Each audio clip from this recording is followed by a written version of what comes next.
You are here, working in this place. I worship you. I worship you. You are here, moving in our midst. I worship you. I worship you. You are here, working in this place. I worship you. I worship you. You are waymaker, miracle work, promise keep, light in the darkness. Yahuah, that is who you are. You are waymaker, miracle work, promise keep, light in the darkness. Yahusha, that is who you are. You are here, touching every heart. I worship you. I worship you. You are here, healing every heart.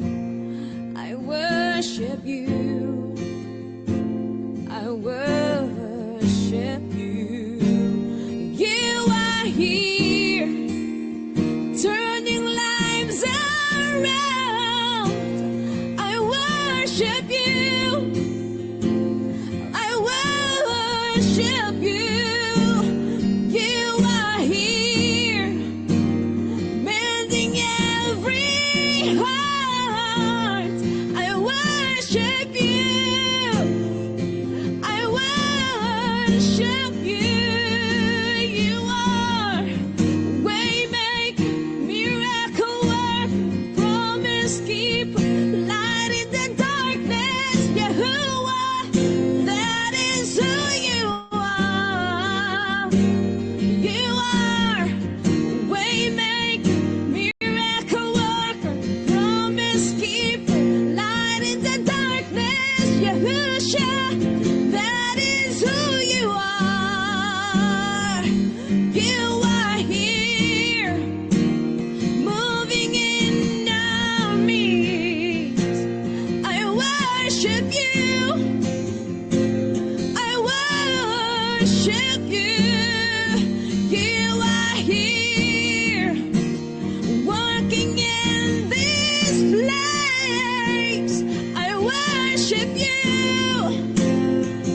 I worship you.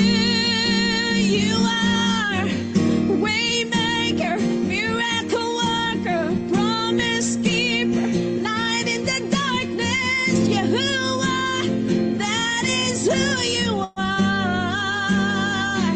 You are waymaker, miracle worker, promise keeper, light in the darkness. Yahusha, that is who you are. That is who you are. That is who you are. That is who you are. That is who you are. That is who you are. That is who you are. That is who you are. That is who you are. You are waymaker, miracle worker, promise keeper, light in the darkness. Yahusha, that is who you are.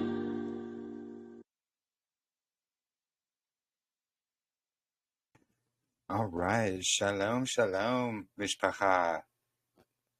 So glad you all can make it. So, let's see. Oh, Andrea, shalom. Sumi, Jermaine, Cheyenne, Natalie, shalom and welcome. So today we will be getting into the writings of Abraham, since that is what won the poll. So Barak Yahuah.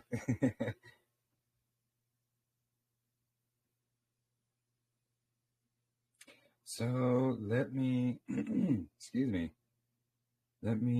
Here. So I shared the link here in chat. If you would like to read along, let me just reply to it. No worries, Sister Jermaine. Glad you can make it.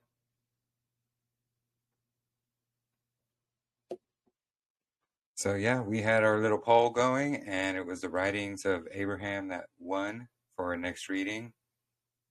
And as you can see, there's 161 chapters. So we got quite a bit to read. But a lot of the chapters are only like 4 or 5, 1 or 2 verses long sometimes. So I figured we can read up to chapter 15 today. A good round number there. Because a lot of them are only 2 or 3 verses that we're going to be reading. So I'm excited though. It's a really good read. It's been quite a while since I've read it, actually. I think it's been like 6 years. Because no, I made a reading of it. It was one of my first readings on YouTube that I did for my channel. You could probably find it if you scroll all the way back. But anyways, good to see everybody here. And yeah, if anybody would like to help to read any of the chapters, let me know. Quite a few of them are very short, so we'll probably do more than like one chapter at a time. Like first chapter is only 4 verses here, so we'll figure it out. But anyways, let's get right into it. I'll say a quick palau or a prayer, and we'll get started. Father Abba Yahuah, we come to you in prayer to ask for your guidance, your wisdom, and your understanding.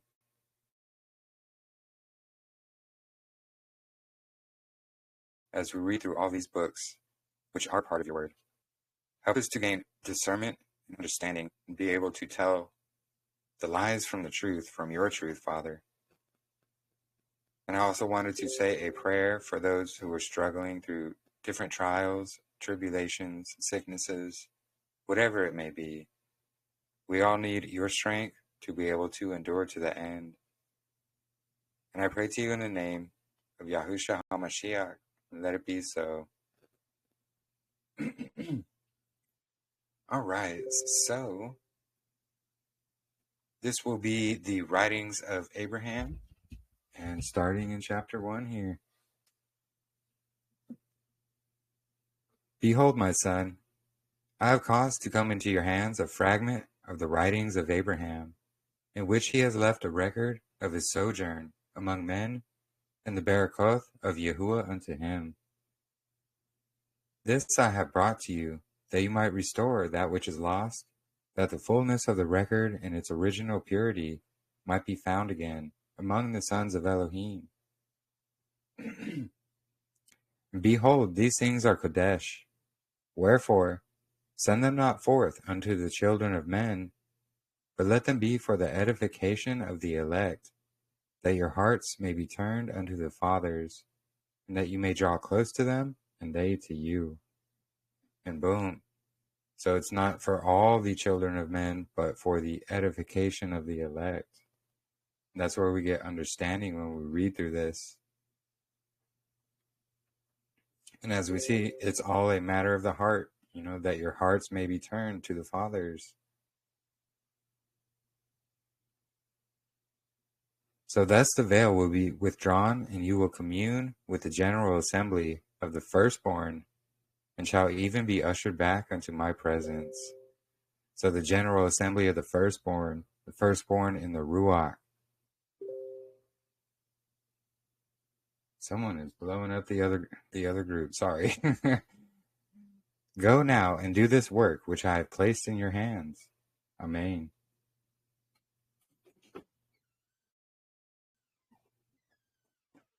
All right, chapter 2. I, Abraham, was born the son of Terah, who was prime minister to Nimrod, who reigned in Ur of the Chaldean. Now this Nimrod was a wicked man and an idolater, and my father Terah was led to follow after his abominations. So we see this is already lining up with the story that we get in Jubilees and everything about it, but it's going to go into more detail. Moreover, Nimrod was a man of mighty power, for he was master Mahan, and had in his hands the secrets of the ancients, as they had come down from Cain, where he knew the words of power and the signs for using them. And he had the Kodesh garments, which had been given unto Adam in the garden, in which was great power. So lots of interesting stuff here, and we see all these secrets that were handed down from Cain to his offspring. And they were using these words of power and the signs. So all this, symbolism that we still see to this day. And even the words, they don't want us to know that our words have power. Their words have power. So the English language is literally used for spell casting and, cursing ourselves, not even knowing. And these signs, like, you can see them literally everywhere. Just the dollar bill is one example. But we see the same stuff still in effect to this day. Nothing new under the sun. All right, let me continue. So all this power did Nimrod use to get gain after the manner of secret combination. Yep. With his power, he had set out to build a tower which would reach to the Shamayim, even the city of my father Hanok, which had been taken up, that he, Nimrod, might depose Elohim from his throne, for Elohim had taken up his abode among the people of Hanok. But Elohim frustrated the plans of Nimrod by confounding the language of him and his people, that they could no longer remember the Kodesh words, and they scattered forth over the face of the earth.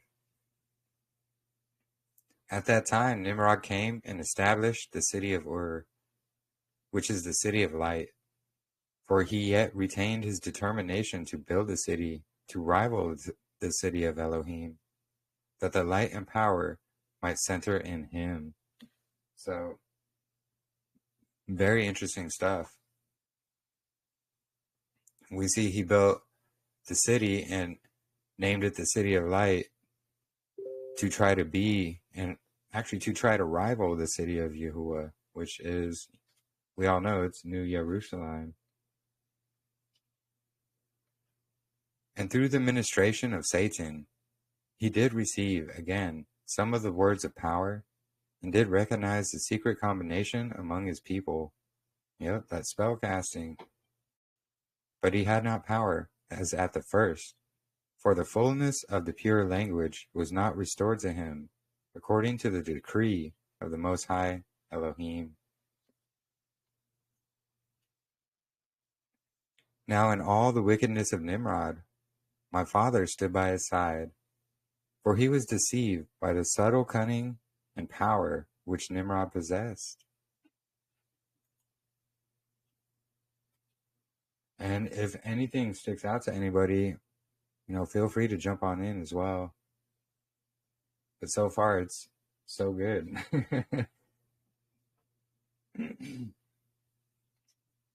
All right, chapter 3.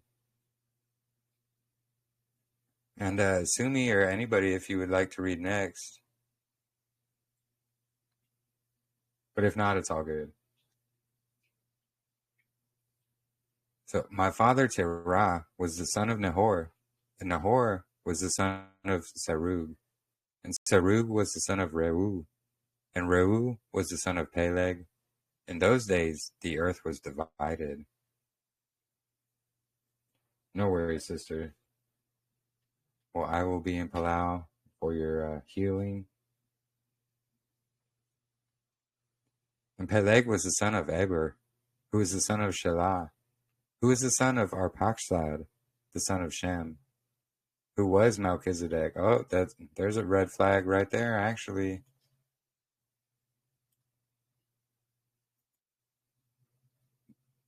We know that this is what the synagogue of Hasatan believes, and they actually shortened the length of years according to the generations to make it seem that Shem is Melchizedek.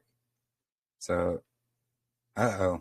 It's already not a good sign for me. Anyways, which by interpretation is sovereign Kohen, for he was a sovereign and a Kohen of the Most High Elohim. Yep, definitely a big red flag for me. There is actually a really good video because the Dead Sea Scrolls, Septuagint, and the Pentateuch all have the correct timeline where Shem died long before Abraham. It's only in the Masoretic that you find the shortened timelines, and they lengthen Shem's to say, oh, look, he was alive at the same time as Abraham. There's actually a really good video about that. It's I've shared it before. I think the name was like, Are the Pyramids Pre or Post Flood or something like that? But it goes into a lot of detail about that.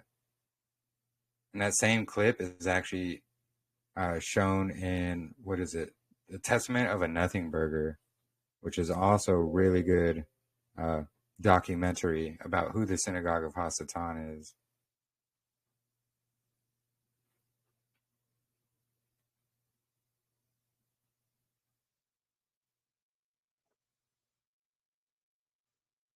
All right, so let's continue to chapter 4. And Noah, Noah was the son of Lamech, the son of Methuselah, the son of Hanok, who was taken up with his city that they might minister to those in the flesh who sought a higher law than was available to them on the earth. Yeah, there you go. Thank you, Sister Natalie. And that was kind of something else I had noticed too, because he says the city of Hanok. Well, the good Enoch, because Cain also had a son and named him Enoch, or a grandson, one of the two. It was the bad Enoch that the city was named after. But here we say they're making it seem like the city was named after the good Enoch, which is kind of interesting. So anyways, let me continue. So who was taken up with his city that they might minister unto those in the flesh who sought a higher law than was available to them on the earth? Now the birth of Noah was after this manner. While his father Lamech was journeying towards his home from preaching the Besorah among the sons of men, most of whom had rejected his testimony, a messenger of Yahuah appeared unto him, and saluted him, saying, Hail, Lamech, you favored one of Elohim. For according to the promise of Yahuah Elohim to your father Hanok, you have been chosen to be the father to him, through whom the seed of man will be preserved through the great flood, which Elohim will send upon the earth in judgment. For all the sons of men have gone astray through the corruptions of those messengers, who fell from among the Shamayim, and mingled their seed with the daughters of men, and begat sons of great strength and mighty wickedness. Yea, these have caused all flesh to corrupt their way before Yahuah. Wherefore they shall be destroyed, save your son, who shall be the seed of the future generations.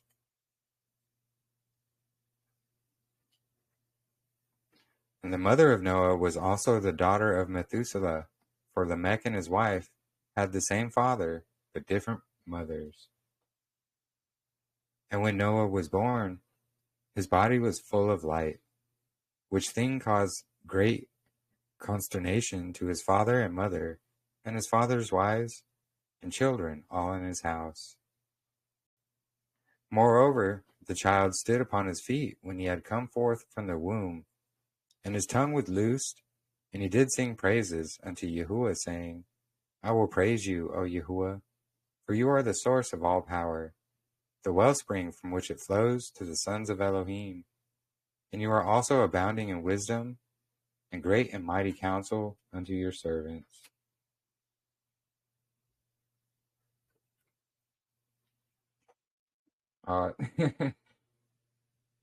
Looks like you forgot Greg there, Cheyenne. No, I'm just kidding.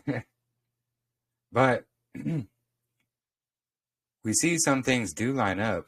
And the interesting thing is in Jubilees, it gives us the story how Lamech,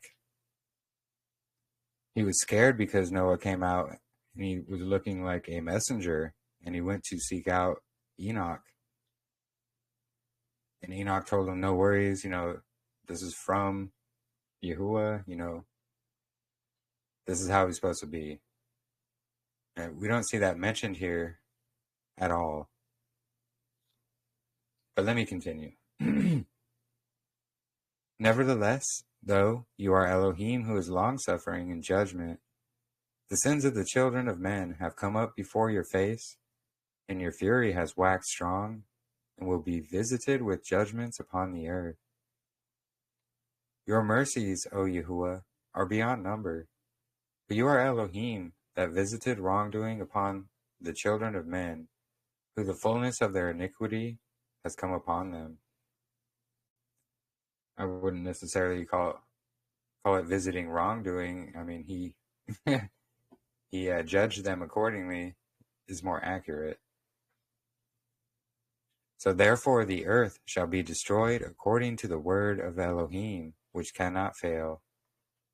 For the waters of the flood shall come upon the earth, and all things shall perish from before your face, O Yahuah. Nevertheless, in you do we put our trust, for in whatsoever you do, O Yahuah, you have always done justly. Amen.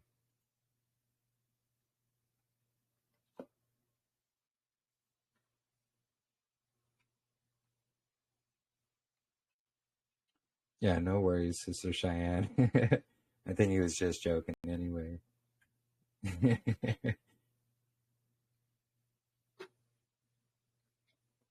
All right, chapter 6. And these things were a source of amazement and concern unto Lamech, who thereupon went into his father Methuselah, and finding him in the high call, he said, My father, this day did my wife, your daughter, bear a man-child. Oh, so it's going to go into it now. Okay, got it. And at his birth, the room was full of light, so that we could not look upon him. And when we could look upon him, behold, the child's hair was white, and fire seemed to come from his eyes. And then he stood upon his feet and sang a hymn of praise unto Yahuah. And lo, he seemed to have the tongue of a messenger.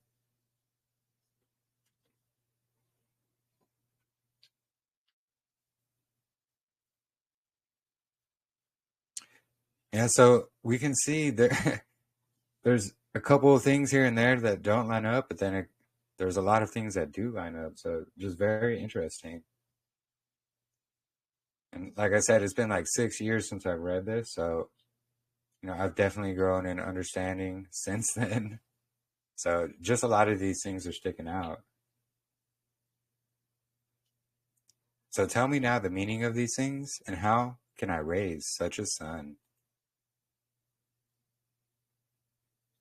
Chapter 7. And hearing these words, Methuselah too was troubled and said, Fear not, my son, for although I know not the meaning of these things, I will go unto my father Hanok, for he is privy to the messengers, and he will be able to explain all things to us.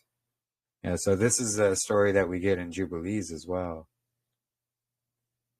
So whereupon Methuselah traveled to the top of the highest mountain, where he could speak unto his father Hanok. And he said unto him, My father, my daughter, who is the wife of my son Lamech, has this day brought forth a man-child. And at his birth the room was full of light, so that they could not look upon him. And when they could look upon him, behold, the child's hair was white, and fire seemed to come from his eyes. And then he stood upon his feet, and sang a hymn of praise unto Yahuah. and lo, he seemed to have the tongue of a messenger. Thus said my son Lamech, who is greatly perplexed as to the meaning of these things, and how can he raise such a son?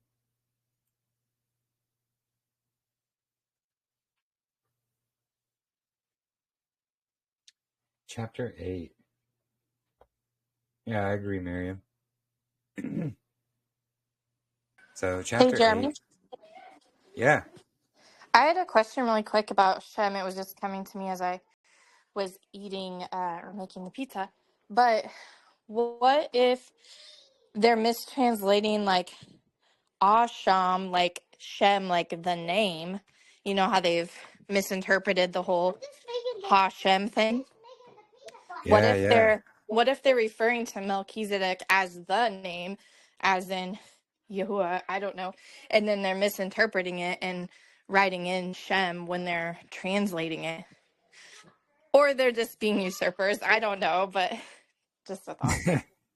No, interesting. You know, I'd have to get the original writings of this. I'm not sure where I'd have to look that up though, but yeah, that could Yeah. be the case as well because Shem, it just means name as well. So Hashem, Yeah, the name.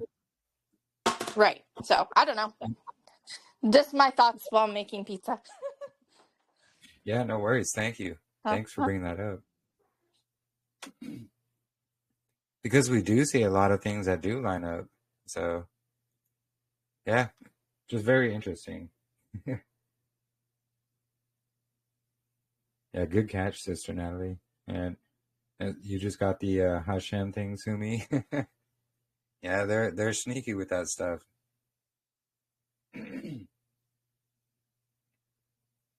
Okay, chapter 8.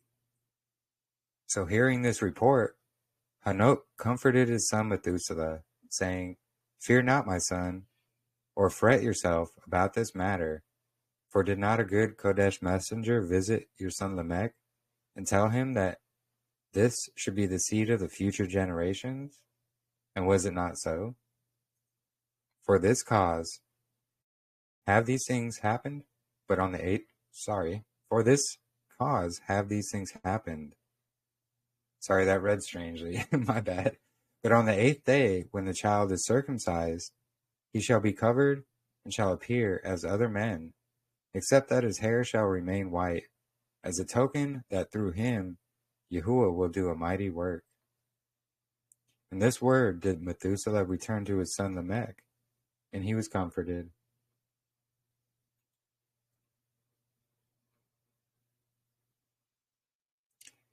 And chapter 9. And on the 8th day, when the child was circumcised, he was covered that he became as other men, except that his hair remained white. And they called his name Noah, which by interpretation is comfort. Because Lamech said, "My heart is comforted to know that my seed shall be preserved through the great flood." And this is the one with only a single verse in it. In chapter 10. And the child grew and waxed strong in wisdom, and mighty in the power of the kahuna. For he was initiated into the order of the ancients in his childhood, and learned the rites and the ordinances and the powers of the kahuna, with the signs and the tokens and key words, wherewith he could call upon the powers of the Shamayim to combat the forces of the adversary. Interesting.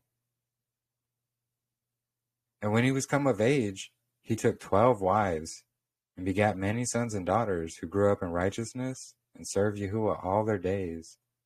Some died, and others were caught up to the city of Hanok. Wait, did they say this is Noah that had 12 wives? Well, we don't see that anywhere either. Very interesting. But in the next generation they corrupted themselves.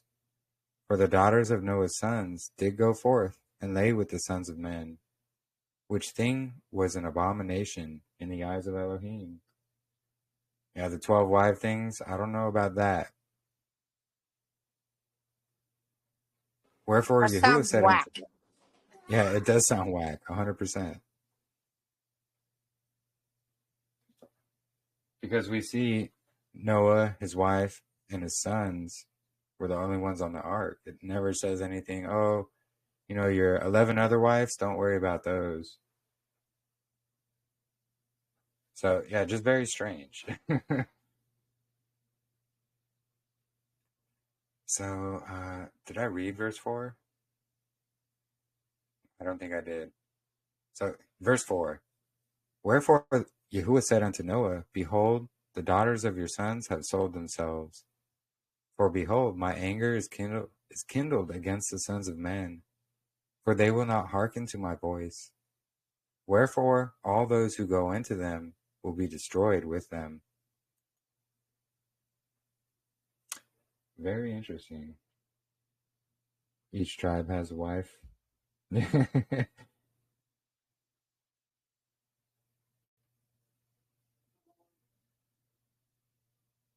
All right, so chapter 11. And when Noah was 450 years old, he begat a son and called his name Japheth. 42 years later, he begat another son of her, who was the mother of Japheth, and called his name Shem. 8 years later, Noah begat a son of his wife Naamah, who was the seed of Cain, and he called his name Ham, for he said, through him will the curse be preserved in the land. So this is very red flaggy to me, like 100%. The curse didn't come from Ham because it was predicted. It was because of what he did afterwards. He uncovered the nakedness of his father. I don't know. Very interesting.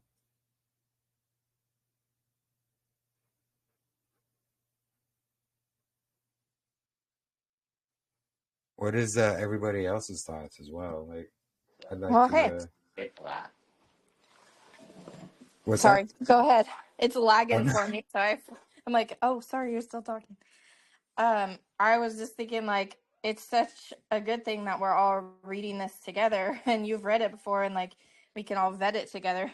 It might be a very quick read, and be like, okay, never mind. There's a reason for everything why brings it to us. You're Yeah, okay. very true. And had we not started reading this again, I wouldn't have remembered that all this was in there. Because, like I said, it's been like 6 years since I've read it.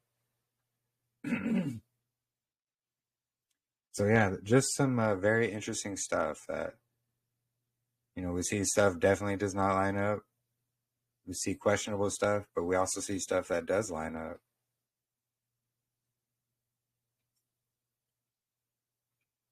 I'm gonna have to dig into the origins of this and see where it comes from and everything. But anyways, let's continue. So chapter 12. Now Noah had taken a wife of the seed of Cain, and she was a righteous woman of the seed of Cain. Nevertheless, the curse remained with her seed according to the word of Elohim. And Noah took her on this wise. For the word of Yahuwah came unto Noah, saying, Take for yourself Naamah, the daughter of Lamech, who dwells here in the city of your fathers. For she has been faithful to my Besorah. Wherefore I shall preserve through her the seed of Cain through the flood. Yeah, very interesting. Because Lamech is not of Cain. This is where Noah came from. Like, this is seeming really wonky. Anyways, let me continue. So this Lamech, who was the father of Naamah, was the seed of Cain, being the son of Methusael, the son of Mehuael, the son of Arad, the son of Hanok, the son of Cain. Really? Wonkadoodle, yes. Lamech had married Adah and Zillah, the daughters of Canaan, the son of Enosh, the son of Seth, the son of Adam. And Adah bare children unto Lamech, but Zillah was barren until her old age, when Yahuah opened her womb, and she conceived and bore a son and a daughter. Her son she named Tubal-Cain, saying, After I had withered away, I have attained him from the mighty Elohim. Oh, this is where Tubal-Cain comes into play. Her daughter she named Naamah, saying, After I had withered away, I have attained pleasure and delight. So we might have to put another poll up soon. So chapter 13. While Naamah was yet a child, great consternation fell upon the seed of Cain. For Arad, the son of Hanok, the son of Cain, had become a member of the secret combination and was privy to all its secrets. There must be to all its secrets, until one night when Yahuah appeared to him in a dream, saying, Arad, you have done evil instead of good, and have followed after Satan rather than Elohim. Wherefore I shall destroy you and your house, when I send in the floods upon the earth.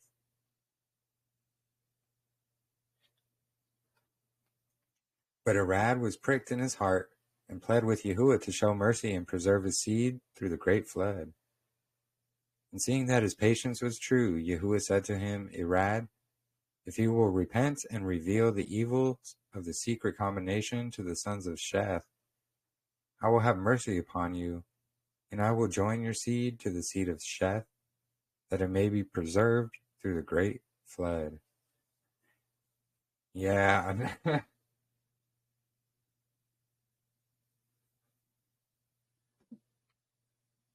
Yeah, I don't know. I don't know what to say about that. Anyways, wherefore Arad went forth and began to reveal the secrets of the sons of Cain to the sons of Sheth. And Lamech, being master Mahan at the time, found Arad sitting in his garden with Joram, the young son of Arad, and slew him.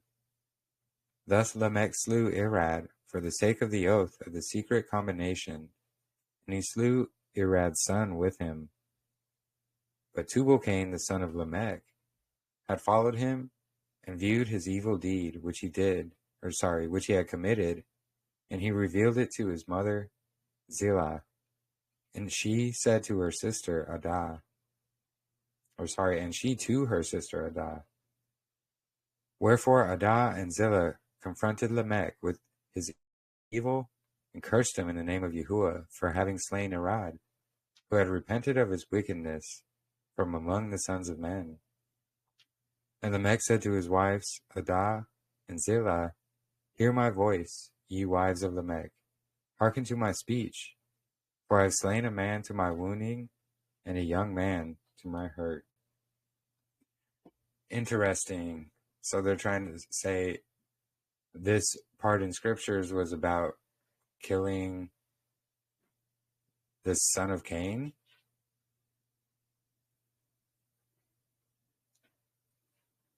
And it's funny because, and I don't agree with Jasher either, the book of Jasher, but it's funny because the book of Jasher tries to make it seem like he killed Cain himself.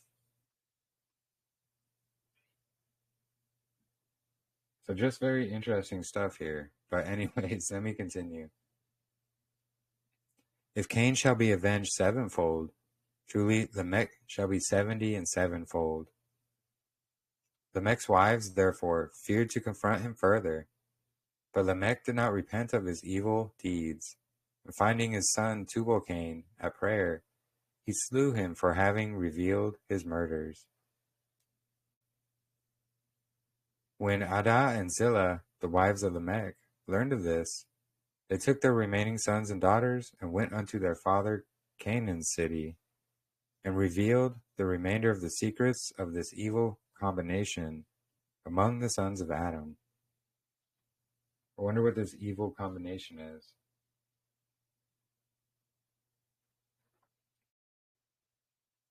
So thus did Naamah come to dwell among the sons of Adam, and she grew up before Yahuah in righteousness, and was known for her tender care towards the sick and unfortunate. Nevertheless, she had no husband because she was of the forbidden race. Very interesting.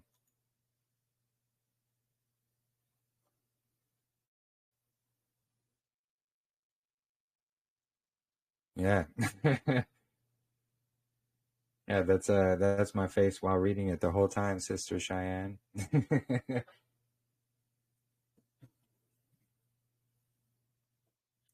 All right, chapter 14. And when the word of Yahuah came unto Noah, saying, Take for yourself Naamah, the daughter of Lamech, who dwells here in the city of your fathers, for she has been faithful to my Besorah. Wherefore I shall preserve through her the seed of Cain through the flood.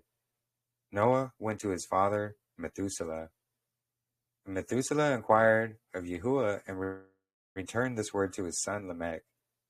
Truly, this is what Yahuah said. My handmaiden Naamah have I given to my son Noah, that the seed of Cain might be preserved through the great flood, which I send upon the earth. Wherefore, let not my son Noah fear to take her to wife. For so in doing, he shall be Baruch, for through him will come all nations. Wherefore say to him, Noah, my son, I have looked upon the evils of the sons of men, which have come up before me, for they have corrupted the whole earth, except only this city in which you dwell. Therefore I will send in the floods upon the earth, but you and your seed will I preserve through the flood. For I will send my messengers to instruct you in the building of an ark, where you shall be saved. And behold, I shall establish your seed before me forever, and I will spread them abroad over the earth, as numerous as the sand upon the seashore. And your seed shall not cease as long as the earth shall stand, but through you and your kahuna, which will be preserved in your seed, shall all nations be Baruch. Seems like that's what was told to Abraham, actually.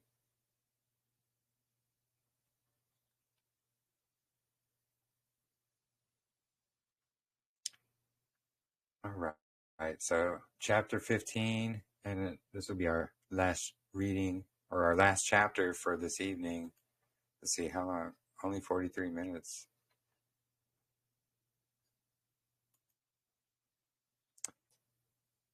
Yeah, and, I'd like to hear everybody's thoughts as well, because there's definitely some questionable stuff here. So, chapter 15. When Lamech returned this word to his son, Noah rejoiced and praised Yahuah, saying, I give thanks to you, O Yahuah, for you have been to me a strong wall against all that would seek my destruction. Yea, you have promised to shelter me from the disasters which are coming upon the earth, that the floods shall not come in upon me to destroy my seed from the earth. You have set my foot upon a rock, that the sons of men shall not prevail against me. Yea, I will walk in the way of the ancients, in the paths which you have appointed will I spend my days, for you are my shield and my deliverer, and in you I will trust all the days of my life. Amen. Well, so truly not what I was expecting. I didn't recall all of that from my reading before.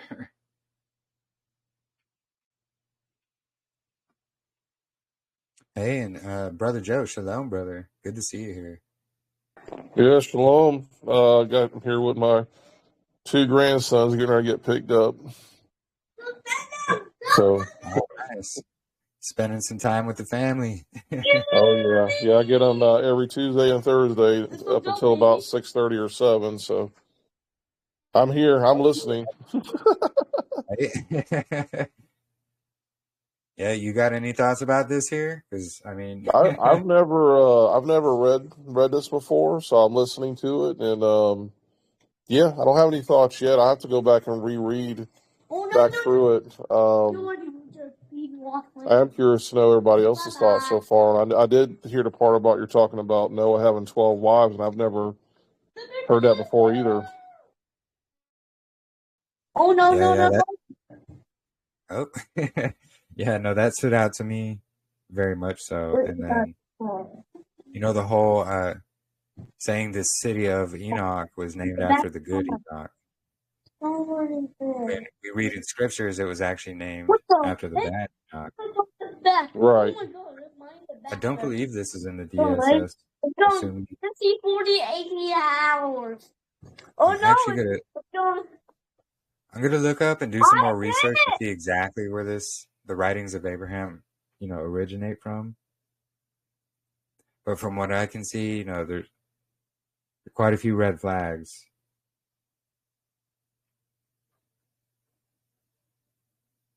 Yeah, I don't know right offhand if it was part of the Dead Sea Scrolls or not, but I don't remember it being a part of that. Yeah, neither do I. I don't recall it being in there. What's interesting is, when we look at, you mentioned Jasher earlier, and I'm sorry, it's going to get loud here for a second. My No worries. grandson's playing a video game right now, playing a car game. So, but when you mentioned Jasher earlier, I think Jasher, I don't look at it the same way as I do, of course, Enoch and like with Jubilees and other writings. I think there are some things we can glean from Jasher, but I definitely don't hold a lot of it, to believe a lot of what it says.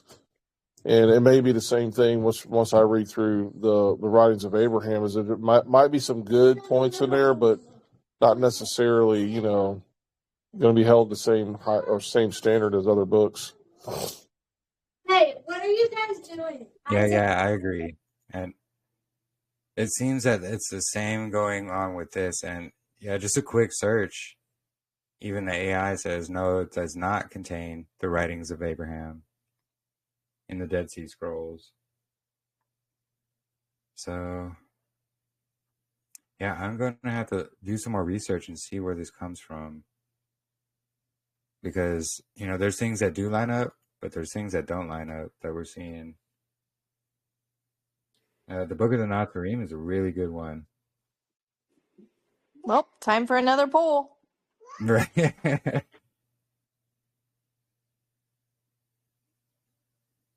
Yeah, that's what I'm thinking. We might have to do another poll. It's kind of unfortunate that these books, some of them are included in like Yahuah's scriptures as part of the canon.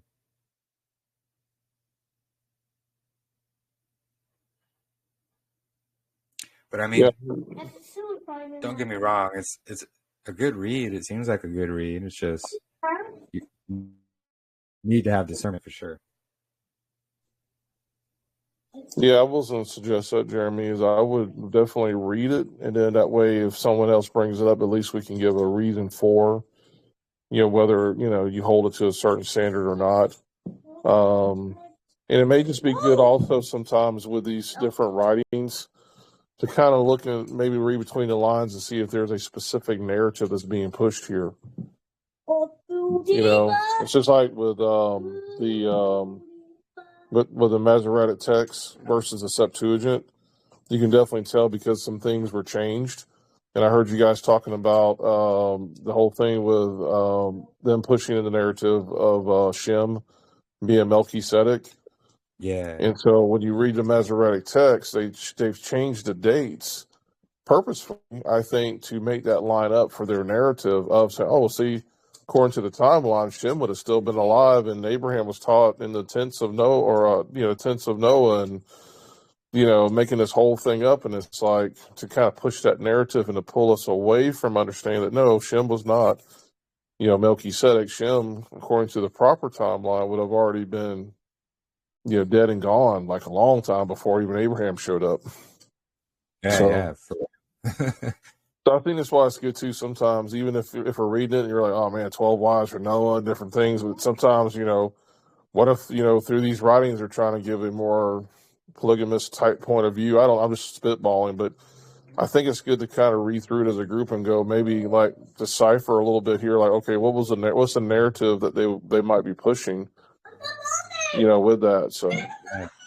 No, that's a good idea, actually. And there always is that, narrative being pushed behind the scenes with these different books like that. And yeah, with the whole 12 wives of Noah, like, it seems like that's a big push for, the polygamous point of view.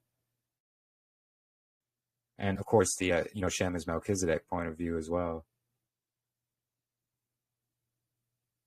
Yeah, I mean, we'll definitely continue reading in it until, like, we definitely find something that's like, nope, okay, we're stopping. yeah, and if anyone feels up to it, even putting a video out with some bullet points in there. If someone's like, do you guys feel like this book here, is legit or not? And you can say, well, here's what it's got. The bullet points in there as far as, no to 12 wives, anything to do with Shem and or Melchi, whatever that might be. But I think it's good to have, maybe if we feel led to, somewhere down the line, just helping another brother or sister out, maybe understanding the book a little bit better. Yeah, kind of like a testing it out type of deal. And yeah, shalom there, Brother Micah. Good for you to join us. All right, I'm going to go radio silence for a minute because my son-in-law's here to get the boys, and they're going to get really loud. Yeah, no worries, brother. No, we appreciate you being here. Absolutely, man. I was looking forward to it. And yeah, Shabbat, or not Shabbat, Shalom. Shalom, Brother Micah and the Pacey family as well. Good to have you here as always. But yeah, so we do see some of these things sticking out here. And yeah, like Joe said there, what can be the narrative that's being pushed here? And we could just read through it as like a testing as well. And then when we get to a certain point that is just like really a red flag, then we could be like, nope. But we see it's kind of back and forth with, accurate information and then inaccurate information. Because it had that whole story about, Lamech going to Methuselah and then him going to Enoch about the birth of Noah. Because that story is in Jubilees, actually. So that was pretty accurate. And then the whole thing about Lamech killing Tubal-Cain, I believe it was, or both, or whatever his name was. I forget. But, we don't see any mention of these names in, like, the scriptures or in other apocryphal writings. I think Tubal-Cain is mentioned, but I don't know. Like I said, I will dig more into the origins of where this book comes from. And, we'll still continue to read it for next week, midweek Midrash, just to see, where it goes, what it's pointing out, and things like that.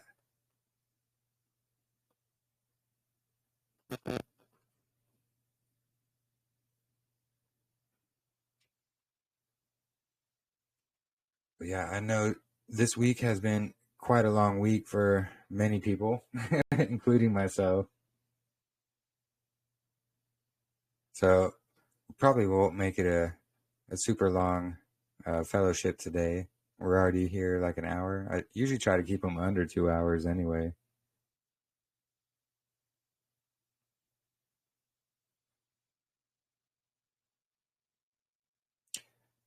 And another thing is, like, we see the very short chapters as well, like 2, 3, 4 verses, sometimes even one verse, a single verse, which is very strange how they numbered them like that. Like, why put a single verse and then call it a chapter? Notice the same thing in the book of Enoch, though, as well. Like, some chapters legit have just a single verse.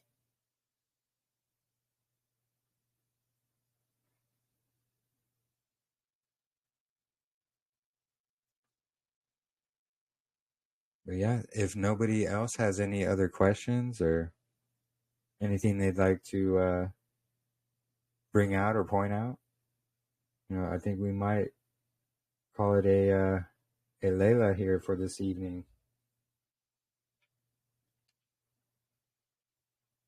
Yeah, no worries, Sister Natalie. Yeah, see, everybody's gotta do something anyway.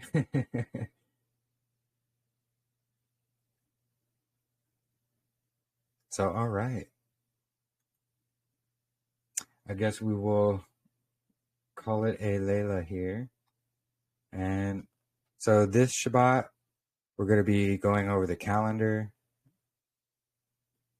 I haven't decided yet if I'm going to play like the entire videos of Sister Marissa or walk through the scriptures that I have written down for it, or I'm still in Palal about it to figure out exactly how to go over it, because we've covered a lot of aspects. So yeah, if anybody has questions or something they don't understand about it, feel free to bring it up, and I'll try to cover it when we do our calendar presentation.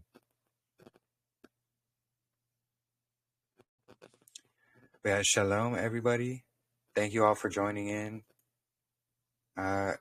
Hope to see you all here on Shabbat, and have a blessed rest of your evenings wherever you are, or your days if you're there in Australia, like Sister Domain. Yeah, we will see you all on this Shabbat. Shalom, everybody, and have a blessed evening. Shalom. Shalom, everybody.